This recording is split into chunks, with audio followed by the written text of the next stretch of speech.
ایک دفعہ مولا علی علیہ السلام کہیں جا رہے تھے، راستے میں ایک یہودی ان کا ہم سفر بن گیا اور راستے میں جب ایک مقام پر آئے تو وہاں ایک پہاڑی نالا اپنی پوری قوت کے ساتھ بہہ رہا تھا۔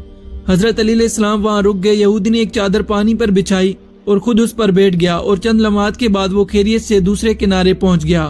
پھر اس نے آپ علیہ السلام کی طرف دیکھ کر کہا، اگر تیرے پاس بھی وہ ورد ہوتا تو پھر تو بھی میری طرح ندی کو پار کر سکتا تھا۔ حضرت امیر المومنین علیہ السلام نے اسے آواز دے کر فرمایا کہ یہاں ٹھہرے رہو، میں بھی ابھی آ جاتا ہوں۔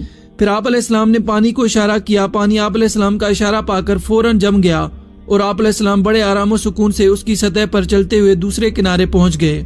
جب یہودی نے آپ کا یہ معجزہ دیکھا تو وہ آپ کے قدموں پر گر پڑا اور کہنے لگا، آپ علیہ السلام نے پانی پر کون سا ورد پڑا تھا جس سے وہ جم گیا؟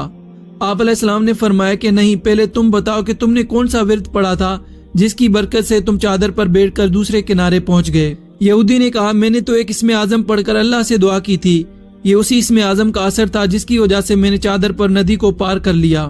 امیر المومنین علیہ السلام نے اس سے فرمایا کہ وہ اسم اعظم کیا تھا؟ اس نے کہا، میں نے اللہ کو محمد کے وسیع کے نام کا واسطہ دیا تھا۔ امیر المومنین علیہ السلام نے فرمایا، مجھے پہچانو، میں ہی محمد کا وسیع ہوں جس کا تم نے واسطہ دیا تھا۔